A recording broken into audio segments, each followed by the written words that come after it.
All right, so what's up? What's up? It's WICR. My name is Smokey C. It's my first show here. Really looking forward to it. Like it says in the description, we're just going to be going over some pop culture news, the good old nerdy stuff.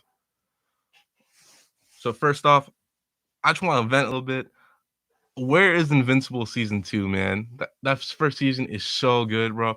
Apparently, not even working on it, which is like, I thought they were working on it this whole time. I thought we were already up to season three in production wise. And then to tell me you're not even with season two, part of me wants to read the comic books for it, but I heard the show does it much better. It gets the characters a little bit more fleshed out. So I guess we'll just have to wait and see. In other nerd news, anime, Attack on Titan. I'm gonna be honest, I don't even know what's happening anymore. And like about 2 seasons ago, I got super lost. All I just know is things are getting crazy, man. It's absolutely nuts. I'm seeing Aaron taking over the Ymir, the founding Titan, whatever. He's leading all those Titans in the wall to go to kill Marlians. It's absolutely nuts. I can't wait to see the finale. Like, bro, it's just gonna be mind blowing. Other anime, Demon Slayer. Trying to get into that. It's just the only problem is I got Hulu and Hulu has ads. So it's just like, yo, man, I might as well be watching cable that has commercials if I'm gonna watch a streaming service that has ads. I mean, I could just pirate it, but when you pirate anime sites, you got certain ads that are a little raunchy. So I'm not trying to get walked in on with those type of ads on my laptop. Let's see. Also, Super Bowl's coming up. Bengals and the Rams. As you can probably tell, I'm a huge nerd. I don't really care who wins the Super Bowl. I care about maybe three things about the Super Bowl: the food, the drinks, and the commercials. I'm hype as hell for this Pepsi halftime show. You got Dr. Dre, Eminem, Kendrick Lamar, and Mary J. Blige. I'm an old school hip hop guy, so that's basically a dream come true for me. All right. So they only have 13 minutes, so I'm kind of trying to figure out what songs they could do with just 13 minutes. I think they definitely gotta do "Forgot About Dre" because that's a huge Dr. Dre and Eminem song. Uh, Now Kendrick and Eminem do have a song together off the Marshall Mathers LP 2. It's called "Love Game." It, it's alright. It's definitely not what you expect from two people of their caliber. Definitely could have been a lot better. So I don't see them doing a duet together, a song together. And also, obviously, Snoop Dogg is there, Snoop D O double G. So he's probably going to do nothing but a G thing. Because obviously off the Chronic, probably Dr. Dre's best album, most recognizable song. Obviously you got Snoop Dogg to start. So definitely gonna see that. Now, Mary J. Blige, I'm gonna be honest, I really only know her from that one Method Man song. So I can't really think about what she's gonna do. I think she could provide some vocals, maybe, do some chorus work. She has a very awesome voice. Now, my main thing is for this show, it's gonna remind Kendrick Lamar that he does music, man. I'm starved from you. We haven't heard from Kendrick Lamar in like so many years. I think last time he released an album, I was like in middle school or like early high school. Now I'm in college. I'm doing a radio show. Like, this is just nuts, man. I really miss Kendrick Lamar. I've been listening to Good Kid, Mad City on repeat ever since it came out and blows me away every time. All right. Also, back to the nerdy stuff. Moon Knight is going to have a trailer during the Super Bowl. I'm super excited for Moon Knight. I feel like Oscar Isaac is a much better actor than we think he is because he kind of got screwed over with Star Wars. Star Wars wasn't really that great. At least the sequels weren't. So hopefully we can see him really shine. Now, in one of the trailers, he's driving a sort of truck, and there's a brand name behind his head in the truck, and he's blocking some of the name, but you can tell that it says Victor Vaughn. So immediately people are thinking Victor Von Doom. He's going to show up. The Fantastic Four movies already confirmed it's going to happen in a couple years. I don't even like the Fantastic Four. I just love their villains. I love Silver Surfer, Galactus, and Doctor Doom. To me, they're just some of the coolest Marvel villains ever. Now let's see. We're also waiting on the Kenobi trailer. Kenobi's supposed to have a show Obi-Wan. Bro, where that show is supposed to come out in May, man. We should have had maybe like a teaser trailer and another trailer on top of that. Still no word on it. Speaking of Star Wars, we got the Book of Boba Fett going on. I'm gonna be honest, it's kind of not that great. The 2 best episodes are the ones where Boba Fett is not on screen. He has a combined 1 minute of screen time with both of those episodes. They're both the one where it's focusing on the Mandalorian, which it's basically Mandalorian 2.5 and is amazing. And then the other one, excuse me, where it focuses on Luke and Grogu training, and even Ahsoka shows up. So it's like, yo, man, you can't do the book of Boba Fett and then your 2 best episodes be not about Boba Fett. That looks so bad. I mean, I just it's hard, man. It's hard to watch that, especially when it comes out weekly. So you mean to tell me I have to wait a whole week just to watch Boba Fett, a guy that we all revered watching Star Wars, be kind of like shafted in his own show? Kind of annoying. What else? What else? Sorry, first show, so I'm doing a little improv. I wish I had a couple topics to go over. Let's see. Let's see. Oh, I'm a huge Kanye West fan. Yo, have you guys been keeping up with this Kanye Kim Kardashian stuff? Now Kanye's been off Twitter, and Twitter's been super boring without him because he's just every tweet he made was just in all caps, and it was some sort of like weird take that was like super controversial.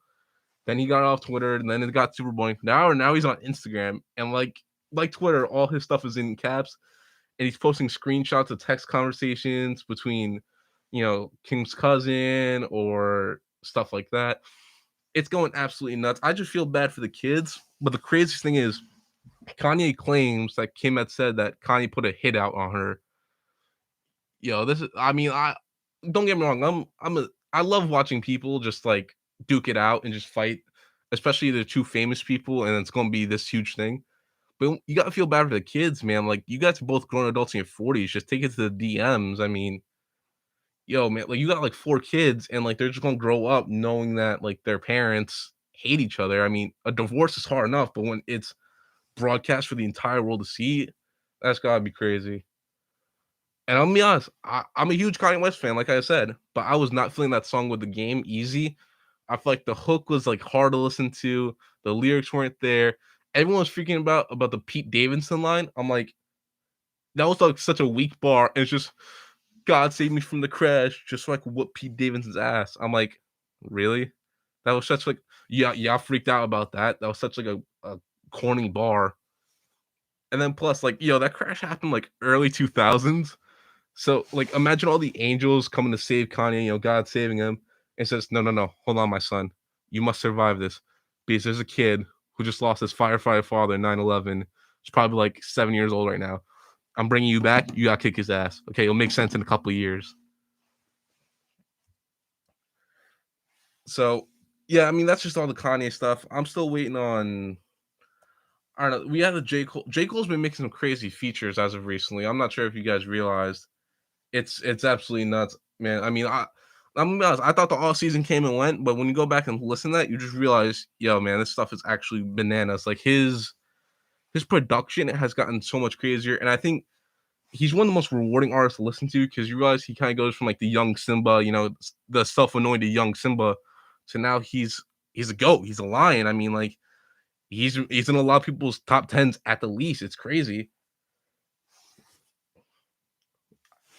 Now, I mean, if we're gonna go back to Kanye, Donda, man, I'm not trying to like ride the bandwagon of the Kanye stand, but like, yeah, it needs like a couple more listens. Don't write it off just yet. I feel like it's not really as thematically pleasing as his previous albums. Those follow like a story like College Dropout. Obviously it's struggles like growing up, school, whatnot, trying to make it big, trying to get out of Chicago. Whereas the Donda album is kind of just like a music amalgamation. I don't know if that's even a word, but it's just like he's just combining songs that have like no recurring theme, especially when the album is named after your dead mother.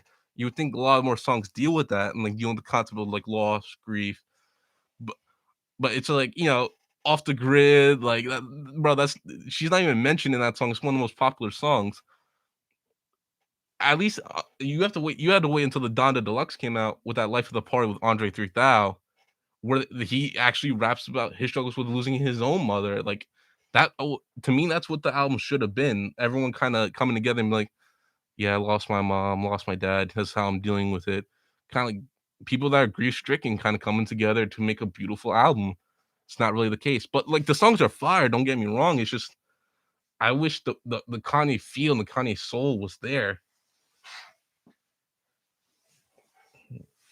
Also, I mean, to, Lil Baby is probably the craziest artist, man. I mean, like if you're gonna make an album, you need him as a feature. There's no other way of going about it. Like he's nuts.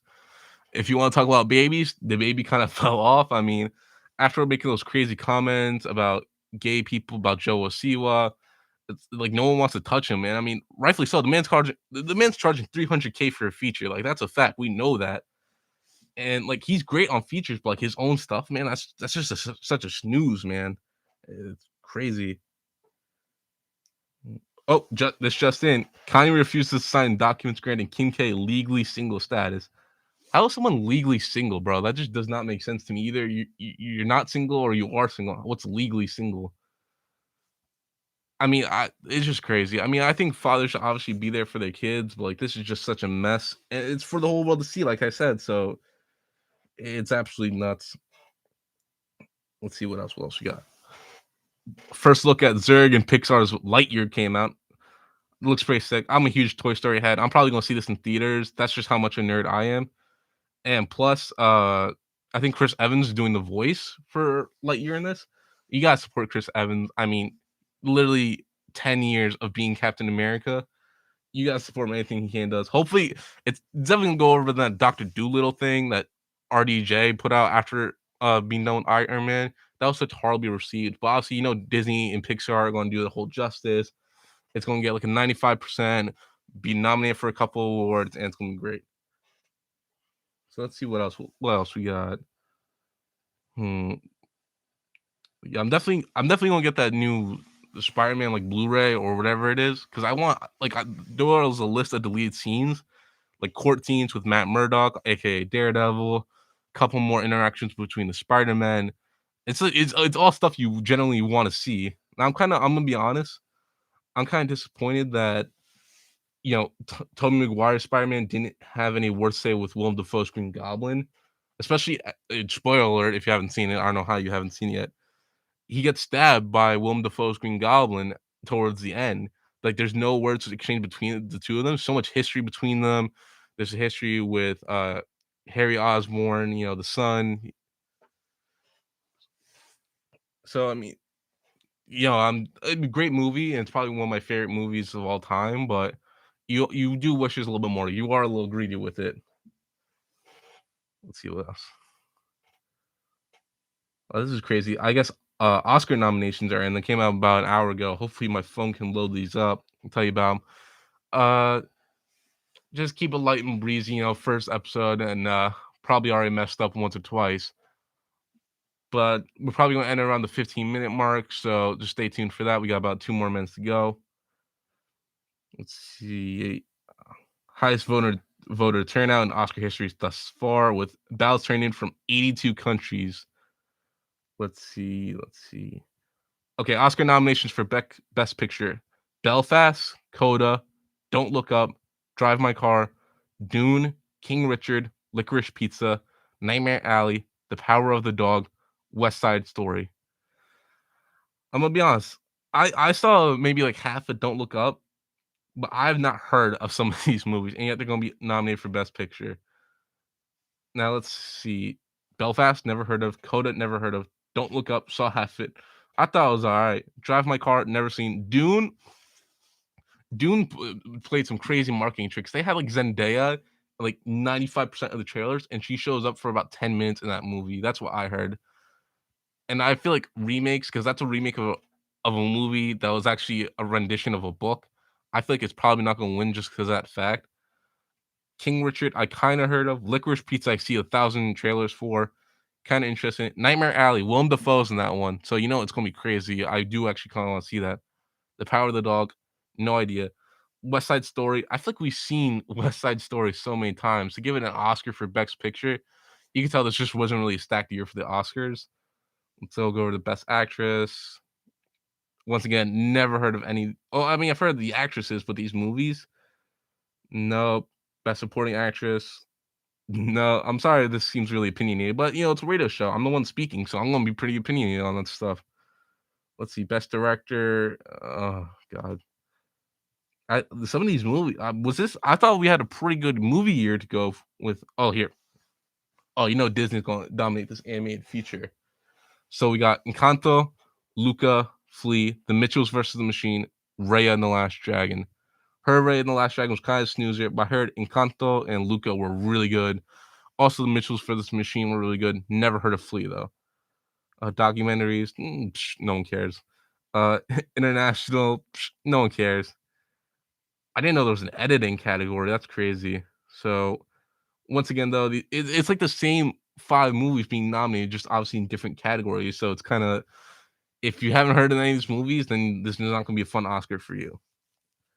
Original score, I see Hans Zimmer in there. Probably going to win because he's freaking Hans Zimmer. He's amazing. He's on any like good piece of music that's not done by John Williams is done by him.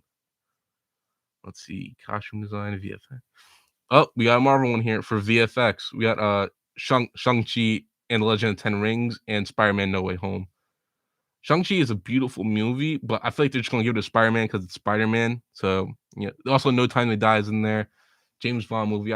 Probably not the best one from the reviews I've seen, but I'm sure it's still good. Daniel Craig does give it his all. I'm seeing House of Gucci and makeup and hairstyling. I do actually want to see that.